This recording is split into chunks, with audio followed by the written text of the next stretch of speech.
Hello and good morning, everyone. This is Stephanie Lindstedt. She's the president of the ITSA University, a new university starts. You've seen it all around the Ars Electronica Festival, one of our core topics. We are very glad to have you here today.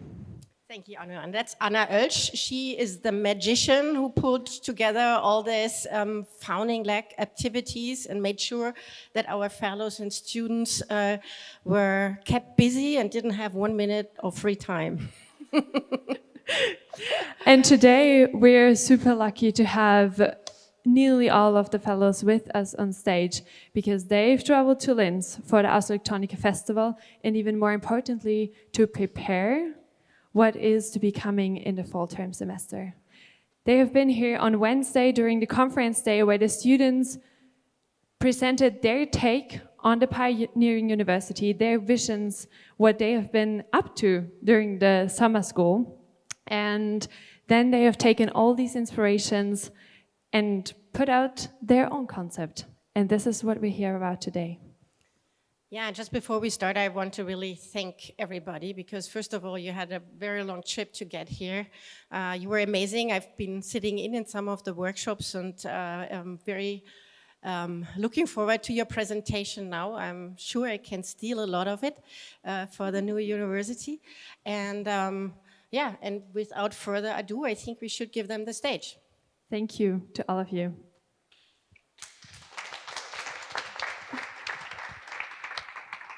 All right, hello everyone. Thank you for joining us at the end of an amazing Ars Electronica. It's been an amazing whirlwind week and we're all very excited to share out some of the learnings and reflections that we've had here. Initially we were like, oh, maybe we'll have a couple people up there, but we decided like, we all have really interesting ideas. We just all wanted to kind of share what we were thinking a little bit. So we'll keep it pretty informal and casual, but along the way we have a couple like guiding questions basically. So the first one that we'll start off in is how does this kind of university of the future, where we're headed, embrace the arts? So I'm wondering, does anyone want to kick off our discussion? Uh-oh. Sure, well maybe I can start and someone can, yes and, because we're doing a lot of that here. So, when we're thinking about like the arts and, how does that play a role in this? We're thinking about technology, but also art and criticality and inquiry, how do those things fit together? One kind of thread that really came through for all of us is this idea of practice-based methodologies and how, sometimes you have technical universities where people are building and, imagining the future and kind of really instrumenting these new technologies. And then separately, you have more critical, maybe humanities-based programs and fields that are really kind of grappling with how this technology is impacting society. And these are both amazing and we absolutely need both. But the key problem is when you have a pedagogy and a whole university based on one or the other, it's hard to actually talk to the other people and learn what they're doing. So what we think is we really need to be in the middle. We need people who are critical, they're understanding the impacts of these things on society, they're aware of that, and at the same time, they're not paralyzed by that. They're also building and they're imagining how to build these new technologies, interact with AI, interact with data in a way that is sustainable and resilient. So, kind of trying to blend these kind of two approaches, I think, is like a key way, and practice-based, having projects and that are collaborative and, having that be the kind of way that both theory, critique, but then also technology development design is kind of implemented. Anyone want to hop in? Just quickly to tell everybody here in the audience that this is not a presentation. We have, as a group of fellows, we've been discussing, debating. There are no conclusions that we've come up with. And this is really an invitation to all of you sitting in the audience to be part of this discussion. So we look at this not as us and them, but as a kind of rounded up thing. So please jump in and disagree, agree, corroborate, so that it's an invitation to all of you to jump on board. I think on that point, an art-based learning, one of the key points that we kind of got from the students was also this idea of collaboration and community. And I think art-based learning does kind of give a lot of opportunity for that idea of people coming together and being able to create together. And, as an artist myself and coming from an education that was very art-based, it was around collaboration and around bringing a lot of different ideas across different fields. And it's something that I think a lot of us in our many different fields kind of tap into a lot of. And that does include a lot of stakeholders that are part of a community of a university, including local communities, businesses, other stakeholders that would be part of this kind of bigger vision. And that was kind of part of the discussion of having a future university would be something that is inclusive and that does take into consideration that it takes a village to create. So I don't know if anyone else wants to. Well, I wanted to say more on the topic of why this university is here, that I think it taps into a bigger theme, where when we walked around the exhibitions at Ars Electronica, you see that whereas in the old days, the media arts or artistic projects were just shown here were more like often finished or tried to present some kind of finished work. Nowadays, a lot of works that we see are actually research in practice, and the artist might also like choose to present it differently every time because the research is ongoing. So the artists are becoming more and more researchers, and the researchers are becoming more and more artists, but there is not a lot of places for this kind of hybridity and this field of action, or whatever we called it, and kind of what kind of label we put on it. And this is one of the whys of this university, I would say. We also had a lot of discussion about how art cannot just be like an add-on, right? Something that you put in because it sounds good, because you want the artist to translate certain things or add like the polishing touches to something, but how art can be an instigator, how it can be central to this university, and also what we can learn from the approaches that Ars Electronica is taking in this field. Dietmar, who had to leave earlier, he said that there's not a lot of universities that have STS in practice, that also do critical work through making. So what can be unique to this university that's, not, that we don't see in a lot of other universities around the globe? I think one thing that's really unique for us is that art and the heart, these whys basically, they are filtered through, or they're in all other verticals as well. So you can find it in all our subjects. So we have divided, I think, this talk in two very big topic blocks, the how and the why, but the why is in the how. So that's why we don't have to talk about the why so much, because in the how anyway, but we love to talk about the why. Yeah, looking forward to the conversation. But I can maybe say something as well. I don't know, I think we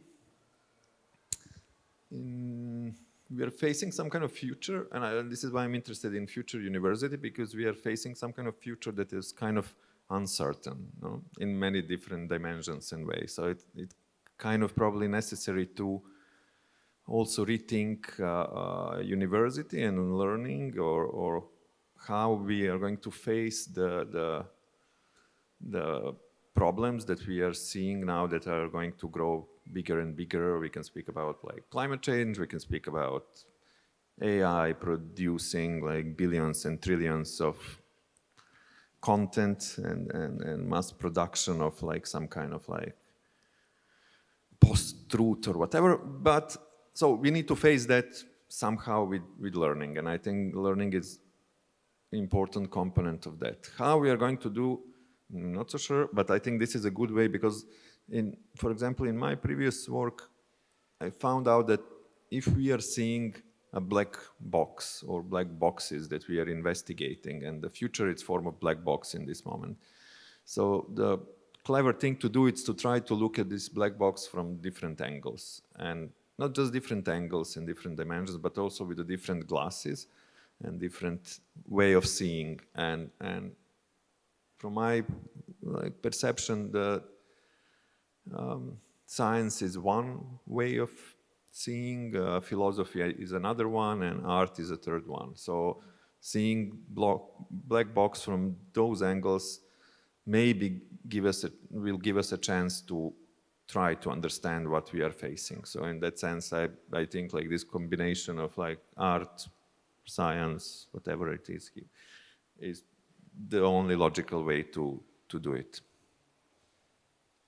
And I think to bring that together, so looking at the black box and having this integration of heart and purpose, we were discussing like a core curriculum, but we actually just discarded it kind of. What we said is it's more a common body of knowledge. So it's something that brings it all together and creates a common language for actually working on the black box and talking about the black box and discovering what it is. So instead of having like an ethics subject, for example, ethics is kind of part of all the projects that we are doing at this university. So it's not just as its own standalone subjects like art or technology. It's really integrated, but we still need some sort of common language, common body of knowledge that we create, or that we equip students to, or equip students with that when they leave university. And since artists have always been sort of these people that embrace new technologies first, they look at the limitations and the potentials. And I mean, we are at the Ars Electronica for a reason, because that gives this feeling of interdisciplinarity, to use the keyword that's been underlying all of these aspects. And to not just say that we've agreed on all of the things all the time, because that was definitely not the case. And one question was, okay, are we really interdisciplinary? How can you be a jack of all trades? How can you do that if the challenges that were mentioned before require so much depth and so much deep knowledge? And you know, the art could be sort of like the combiner between these different things, but we definitely also need the depth. Totally. Yeah, and also, you know, artists, as you said, like, they've always been the vanguards of technological change. Whenever there's a new technology, it's always the artists. They're the first ones who are playing with it, critiquing it, trying to understand it. So if we're talking about technology, we gotta have the arts there, because that's where you're really playing and prototyping and experiment with these things. So, you know, as Barbara said, we're kind of starting with this why a new university, and then kind of shifting to the how. So the idea is it's a funnel. We're gonna start very kind of broad and theoretical and abstract, and then really kind of try to ground it and end with hopefully a concrete proposal. So kind of in line with that, a next question is, you know, how do we attract top talent? What does that mean? How do we think about who's coming to this university? How do we get people here, and what are the values that do we use to kind of deliver that messaging? Does anyone have any thoughts on that? I think. No. I think one of the discussions that we had that I found really interesting was this idea of having an overarching group of people that are overlooking this new university, that are kind of the constant and the permanent, but then also having people coming through that are part of the larger network, including people that are part of the local community or the country, but also super international. So having this kind of structure that allows for the structures that we already know in universities, but then also bringing the idea of like these workshop masterclass type structures where students can really learn from industry experts, maybe not for the most prolonged period, but for these shorter periods, so that they get to maximize on this idea of learning.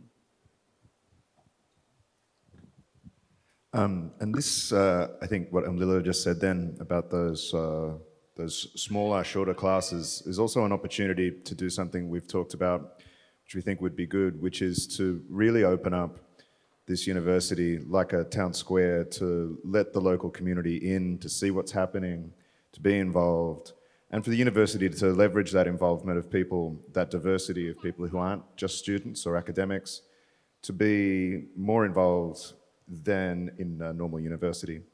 And maybe those shorter classes are an opportunity to do that for people who maybe don't have the ability to sign up for a longer course, more like a traditional length, something like that.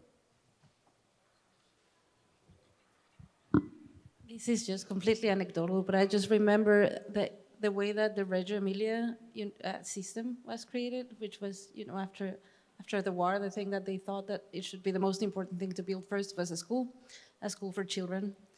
And the way that they did it was have no campus, so it was a plaza. and the plaza was the main square where like they would get together to create this new school. And the school was created by the people for the people. So people that had something to teach would open the doors to come and teach. And it was, I think that just metaphorically is a really nice way to think about it as like something that it's fully integrated where borders, boundaries are closed, and where the priority is in bringing in this new generation that is going to be the one that is going to be creating the future that we actually want to build. So just looking at old models and present models as something that, you know, holds the same value. And yeah, that's that. Yeah, exactly. We were even looking at the Montessori approach. Why not bring something like that into university? Would be interesting as well, just to be playful and creative and open.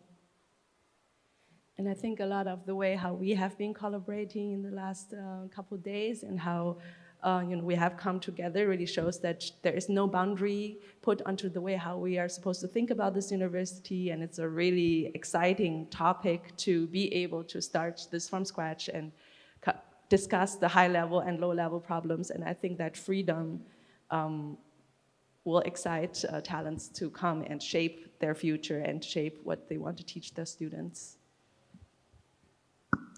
Hi, hello. I have a question regarding that topic. A lot of it was about attracting top talent, but what about like recruiting top talent us? Like, would you come back to your local community or your local or your field of work and try to motivate people working with you to come to this university? Like, how much effort will you spend? Are you willing to spend to do that? I think that's a really good question, and one of the challenges that we definitely, or this university is definitely going to face, is Linz is probably not the world-renowned city, so there is definitely a need to, and I think I really like this concept of the open place. Like there is a need to integrate it within the community of Linz. To make it accessible, but also make it then kind of let diversity of thought and backgrounds also seep into the community. Because I definitely heard what all of you said at the start around how you felt being here, and that can't be the case. It can't be an ivory tower that sits somewhere and you kind of stay outside of town, outside of sight. It actually has to be part of the community, make it attractive. It also has to have some sort of anchor that attracts people to come here. So it's hard to build a new thing. It's hard to make it attractive. It's hard to make it attractive for faculty and students. So what is it? Why? What's the thing that makes people come here? I don't think we've come up with a solution, but it's definitely something to think about. Just to build on that, though, I think one thing we really heard from the students is this idea of collaboration and diversity and inclusion, and really trying to kind of, it's very rare that you get the opportunity to build a university from scratch. Universities come with a lot of baggage, historical baggage, and please don't fact check me, but I think this is the first new university in Austria in over 50 years. So what a tremendous opportunity to really kind of rethink some of those structures of the institution and remake an institution that comes from this kind of different perspective of collaboration, of care. The University of the Heart, I think, is such an interesting way to rethink that. And when we're thinking about, attracting kind of top talent from around the world, I think everyone is kind of tired of these institutional models that are very outdated in many ways. And so really coming from this model of care and of well-being and the spirit and cultivating that is what we're all really yearning for, I think, in some kind of way. So what an opportunity to kind of bake that in from the ground up, basically. Yeah, how do we move from competition to collaboration? And the big topics, the big global issues that Vladan just mentioned, like the climate crisis, poverty, you name it, they are so big that it really needs a diverse set of backgrounds, skills, thinking, perspective. So what does top talent even mean in that context, right? So I find the term top talent problematic, to be honest. And a bit of an elephant in the room is, okay, how do you attract top talent? because you're going to compete with other institutions to attract that top talent. So there's going to be an inter-institutional competition to some degree. Personally, I think you get all that collaboration you want, but a certain competition is not going to be going away, and a certain disciplinarity, to go back to the talk about depth, is also not going to be away. But that doesn't mean that that's the sole focus of that new university. So it's also a question of balancing these different ideas. I'd like to question that quickly before the other question comes in, because if we have different top talents in different institutions or different universities, they don't have to compete, they can collaborate. Just imagine what comes out of that. And also, we heard the voice of this new generation, of course, and I think it really speaks to us as well very much, and it was all about care and collaboration and doing something together. I never heard someone, I want to be excellent by myself. They want to be excellent as a group, as the students, as the university, maybe as the world, and that's it.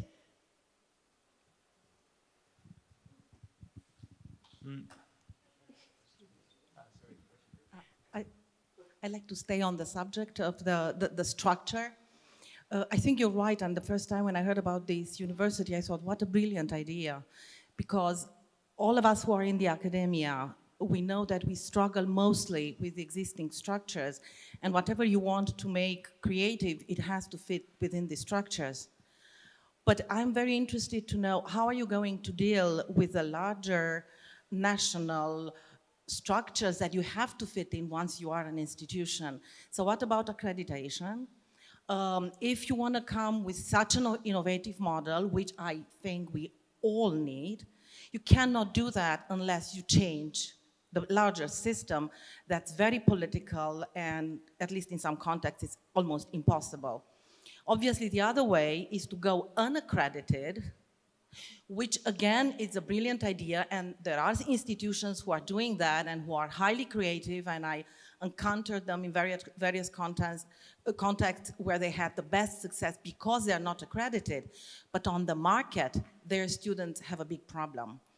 And as a second question, if you ever thought about how you deal with the problem of occupations, this university, rightly so, wants to prepare a new generation for future occupations, but they have to fit within the list of occupations that exists in order to get a job anywhere.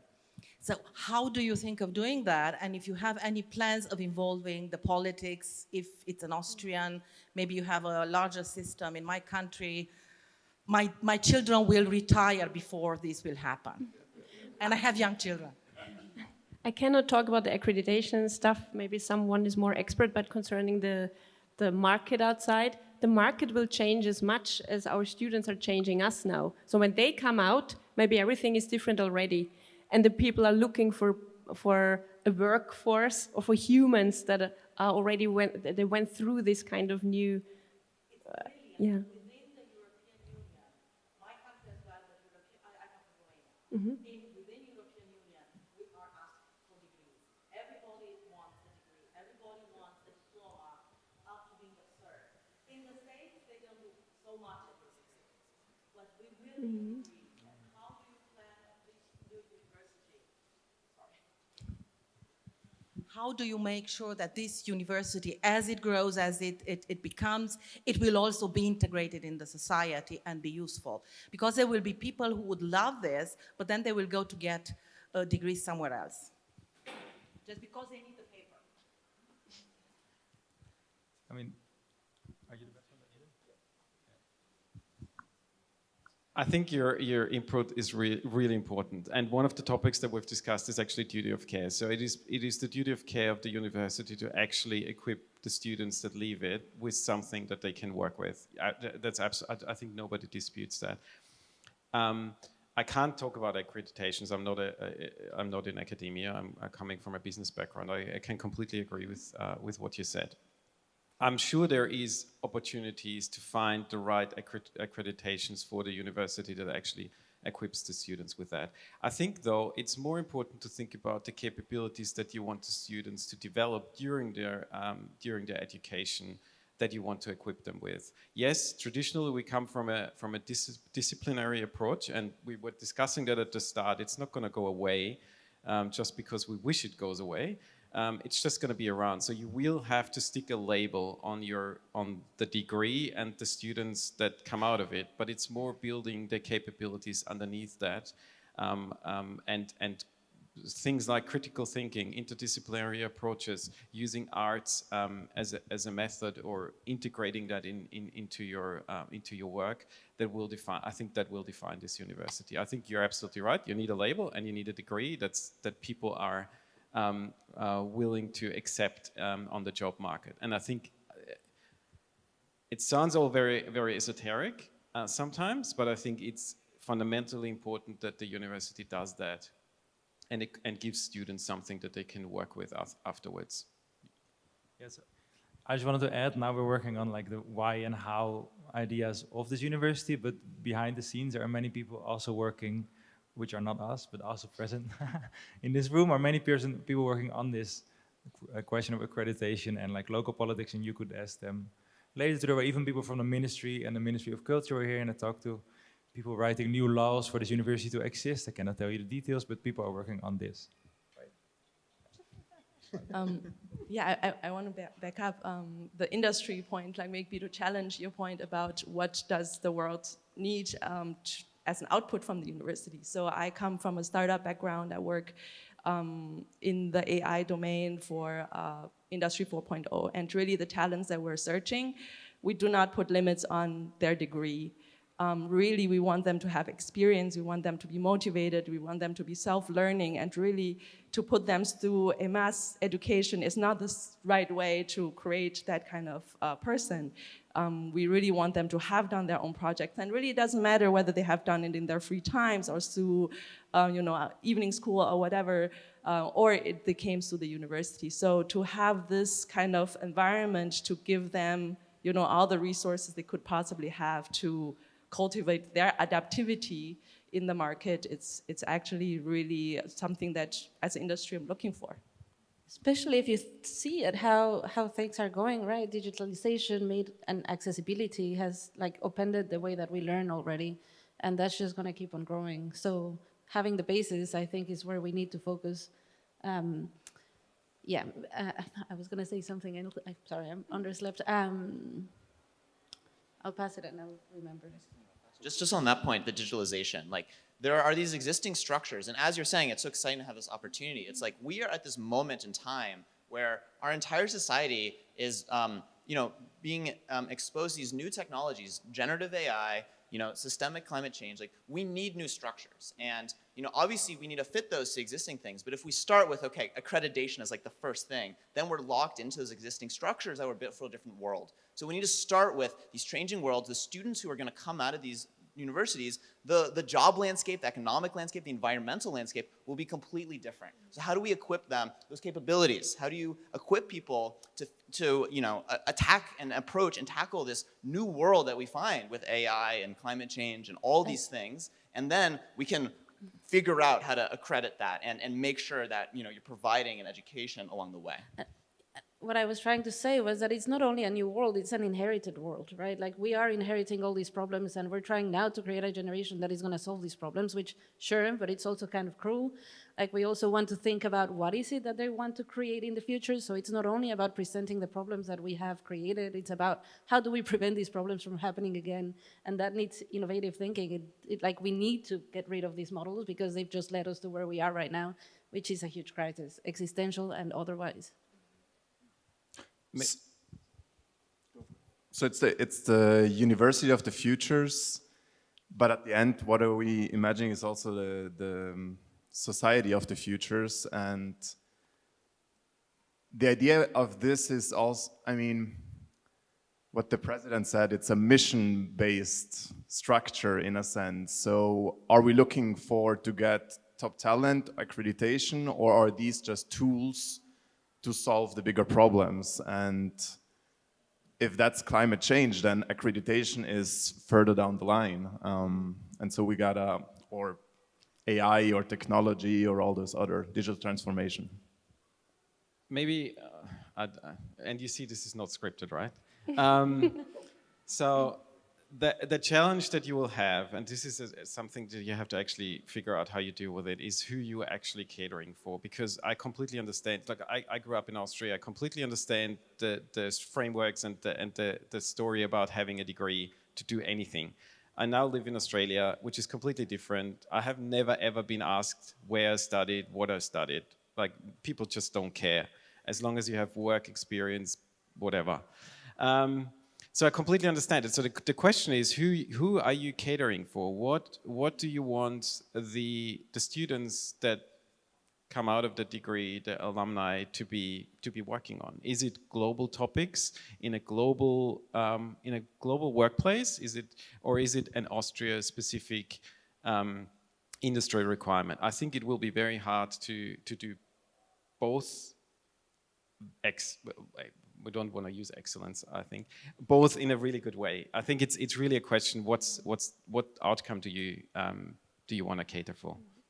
The mission the president asked us to fulfill somehow with our students was go out and change the world.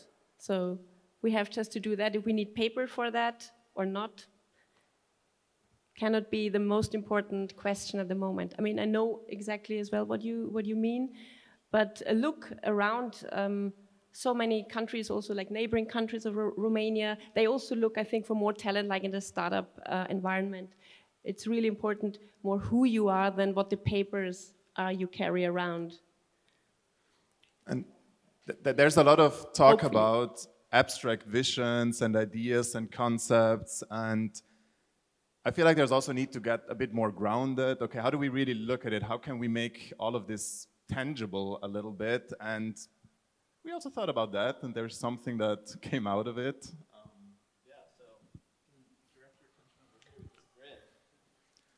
Follow Zivi.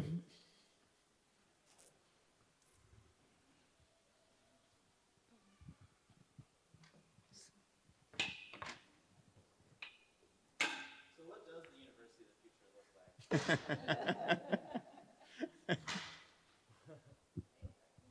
So, we were thinking a lot about, do we throw away disciplines? How do we engage different stakeholders? What does this actually look like? And, we were sketching some ideas, and this is what we came up with. Obviously, this is, living. We're trying to figure out how these structures work. But one thing I think that really glues a lot of these ideas that we've been talking about today is this. So the idea is that we have a grid structure where what we have is these rows here, the horizontal, are the different stakeholders. Who are the stakeholders in society that we are engaging with very directly and concretely? So those 4 stakeholders that we came up with is first, the arts.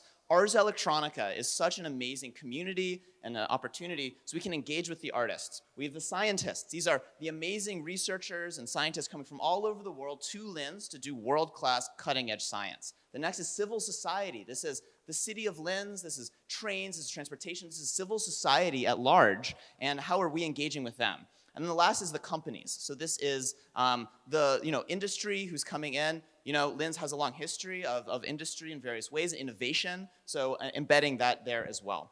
And so those are the kind of 4 different stakeholders that we have. And the idea with a project-based methodology is that all of these 4 stakeholders could submit proposals for projects, for things that they are wrestling with, whether you're an artist exhibiting at Ars Electronica, or the city of Linz, transportation department, or a company who's interested in building out some new makeup, design or whatnot, who knows? And the idea is that all of these stakeholders could submit proposals for the university. These are projects that will actually be involved that the students might be working on. And so the idea is that they submit a proposal that is basic, how do they engage the pedagogy of the university and at the same time allow for impact for society.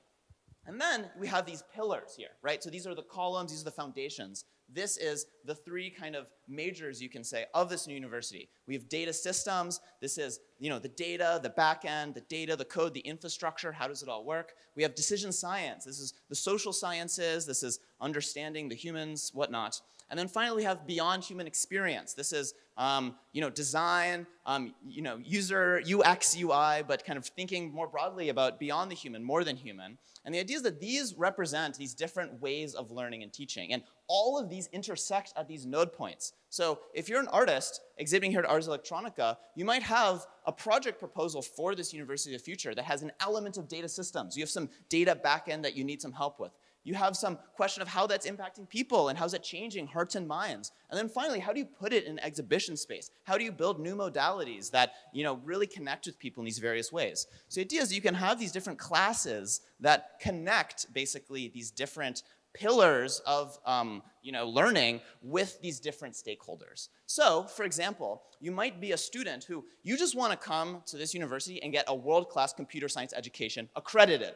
And that might be this diagonal here. So you could come and you could collaborate with some artists at Ars Electronica building the backend for their very computational robot. Then you could work with some CRISPR people and figure out how to build some models of some genome. Then you come and help the train system and build the networks and the maps. And then finally work with a company and figure out, build their API. And at the end, you can get an awesome job as a software developer because you've gotten kind of a traditional computer science thing that's very project-based. You've worked with computation across these things. Someone else might be much more open to an artistic, experiential, speculative, education and come in on this, a vertical, and it's a beyond human experience. So they're working again with different projects from various stakeholders in society in this project-oriented way, and along the way engaging with that kind of body of knowledge in that particular.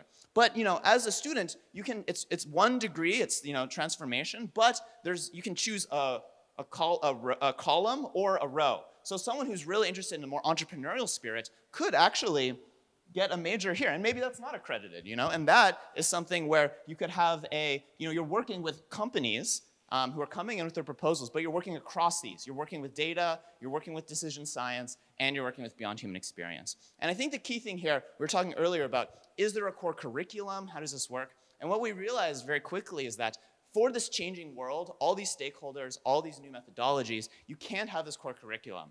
But what you can have is a support, a scaffold for each of these different approaches. And the 2 ingredients of that scaffold are first AI. AI is woven into everything. But what AI is changes depending on your context. So you would have a different impact on AI for data systems, decision science, beyond human experience. So that's AI on one side. But then, of course, the other one is ethics, critique, and spirit. And what that means also, of course, changes there. So being able to embed those values into it along the way. So this is still changing, and we'll kind of open it up for discussion now and kind of see what people think and how we define success in these kind of models. But we're just trying to rethink these approaches that we think integrate the stakeholders, build out a proposal for project-based learning, while still giving people the tools to become accredited, get a good degree, and get an awesome job.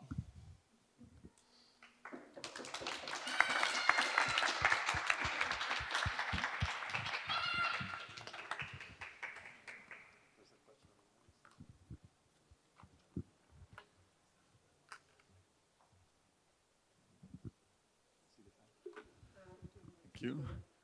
Thanks for that super flashy presentation.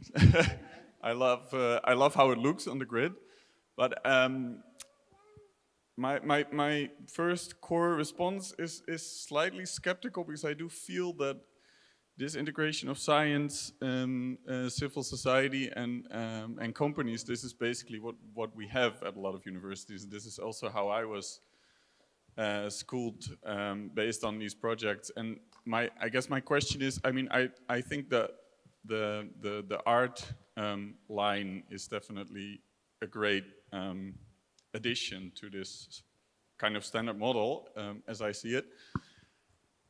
But I guess my question is, how do you prevent the university from being hijacked by people who want to use it for their own purposes? How do you, as we see already, I think, with a lot of research, how do we get away from the idea that research always needs to have a direct application in society, needs to show results quickly. How do we make it really a university of the future and of broader thinking and of thinking outside of the box and of thinking in longer term solutions, etc.? Yeah, I guess that's my question. In that sense, there are two opposing trajectories, I would say a little bit.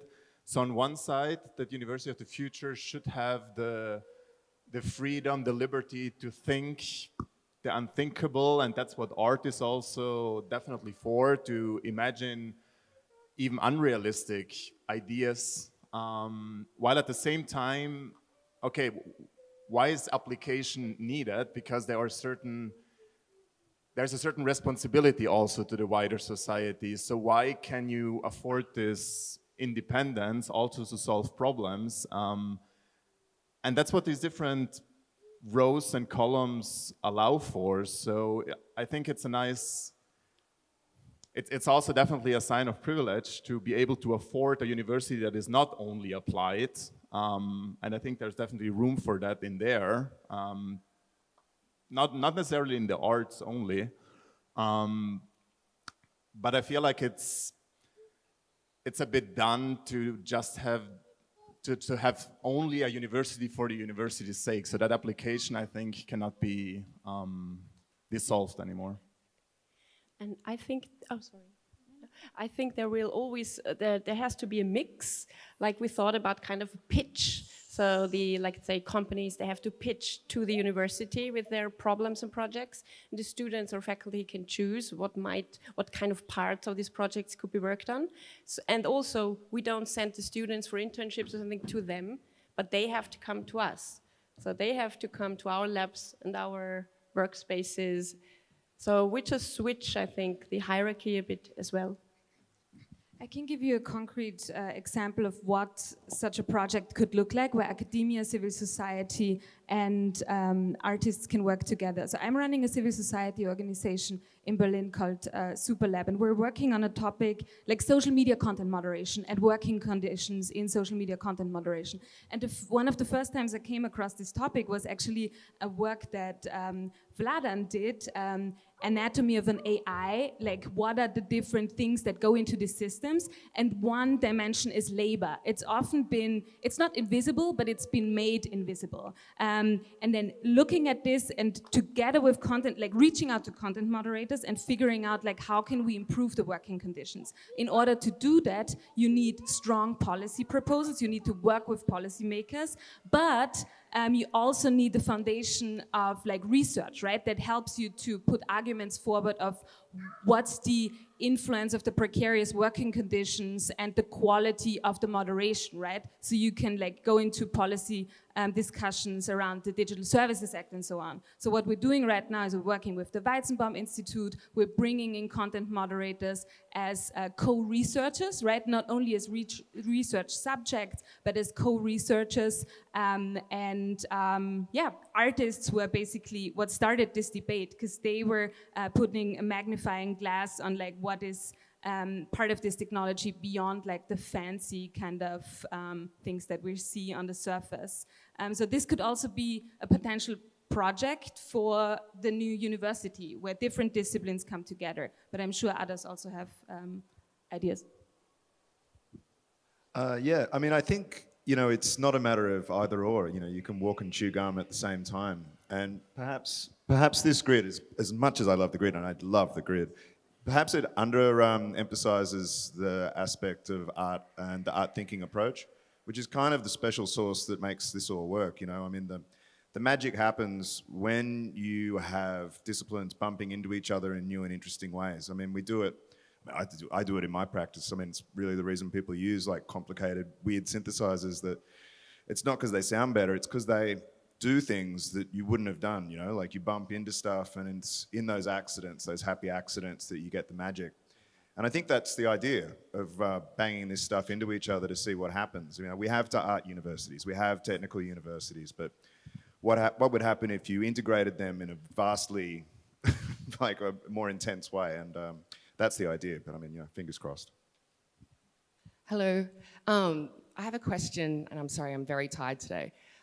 You spoke a lot about outcomes, but for the students for the last few weeks, outcomes hasn't been really mentioned, jobs and security, but more the future, solutions for the future, rather than having a job. I think there's some people who, really fear the future. There's what's happening with global climate change, and we need, systemic change, but outcome-driven, I don't think will get us there. I don't know.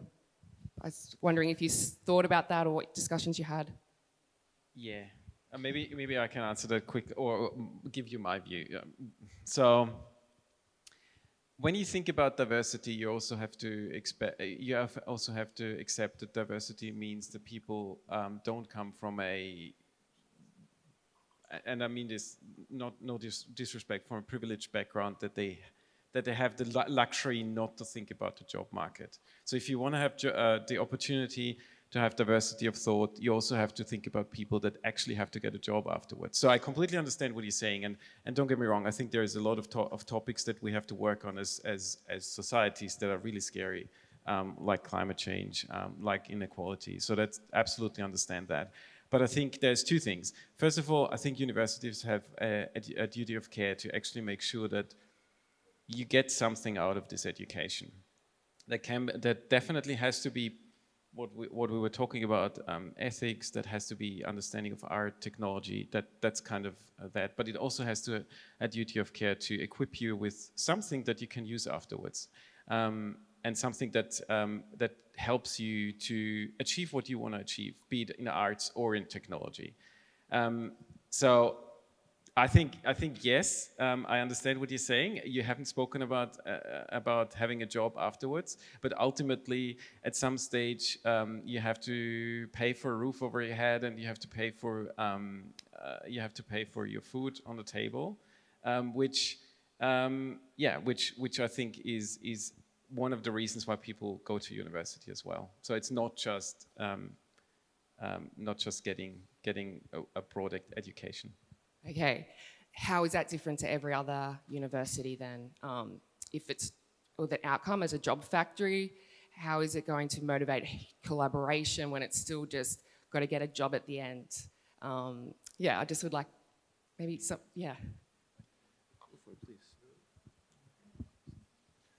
I mean, just sorry to repeat the answer from earlier, but it's the same sort of thing. You can walk and chew gum at the same time. It can be two things, like it's not a monolith. I mean, it's not a factory that sort of shits out the same shits over and over and over again, and it's by allowing people to do their own thing and by allowing difference and encouraging that, I think that is kind of where you get the magic. But absolutely, I mean, like you don't want a cookie cutter approach, and frankly, it's just not going to work. I mean, it's funny what Gerhard said earlier. Like in Australia, there probably is less focus on the degree leading to a job. Like I've got jobs, and people have realised later that I was really well qualified for it. They just hadn't checked. I mean, the world outside is changing so fast. If we're building degree structures that are cookie cutters for people to do job X, it'll be job Z by the time the person graduates. So I think that's the idea, that there's more flexibility and more openness to that. But if some people want to come straight through and use one of the more basic sort of data system verticals to get a more traditional degree because they love the university and they love the town and they like working and studying here, then I think that should be open to them. If I can we're kind of getting to the end of time, I'm told, but I just feel like I am an idealist and an optimist, and to just bring it all back a little bit to that mode of this university of the future. If this university could kickstart drive within each of its students by giving you either the options or the opportunity to collaborate or real-world experience that drives you and kickstarts you.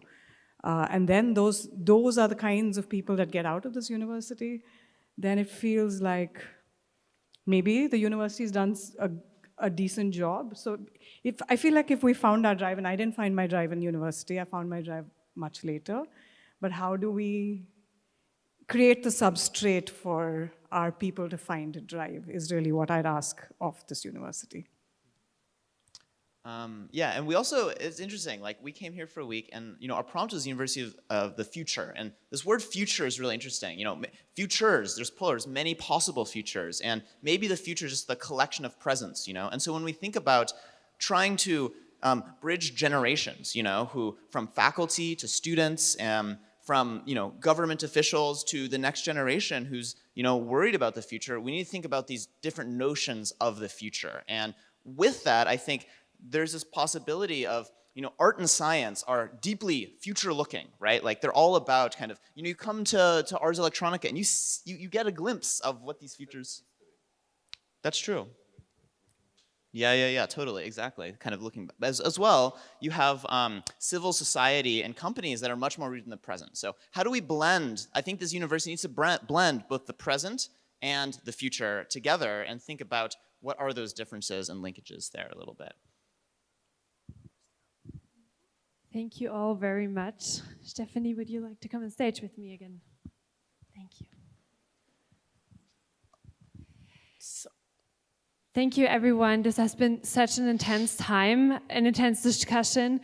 Thank you for letting the audience also be part of this, for opening up your inner circle in a way and inviting everyone in, because this is a topic that concerns all of us. Not only the ones looking for a university right now or the children growing up and to become students at some point, but also all of us being out of university already and contributing to the system that can provide a playground for the next generation that actually helps develop what we need. It has been 5 very intense days. I'm specifically looking at the representing fellows on stage here. It has been an amazing time with all of you because you've put in so much effort, and not only discussing the visions that we've heard about now, the concrete ideas that have been shared with the audience today, but even go a little further into breaking it down for a concept for this experimental fall term that is about to come. Thank you, Anna. Yeah, I also want to extend my thanks. You've been incredible. You put so much thought and time and effort into it, and I hope we stay in touch because I'm sure we'll need your, kickstart once in a while to keep going.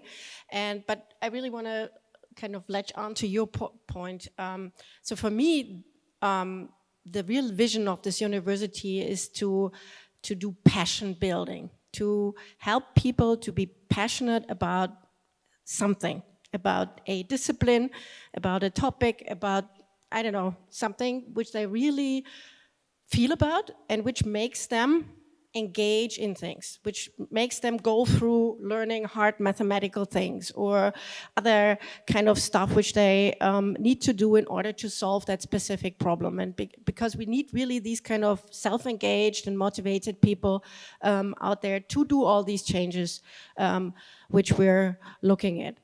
And if you want to ensure that we can stay independent and have less political influence, I think the only thing we can do is to have as many international people working with us, and especially being in our advisory boards and in our other structures, to constantly bring in new ideas. And yeah, that's what I've been fighting about in the background.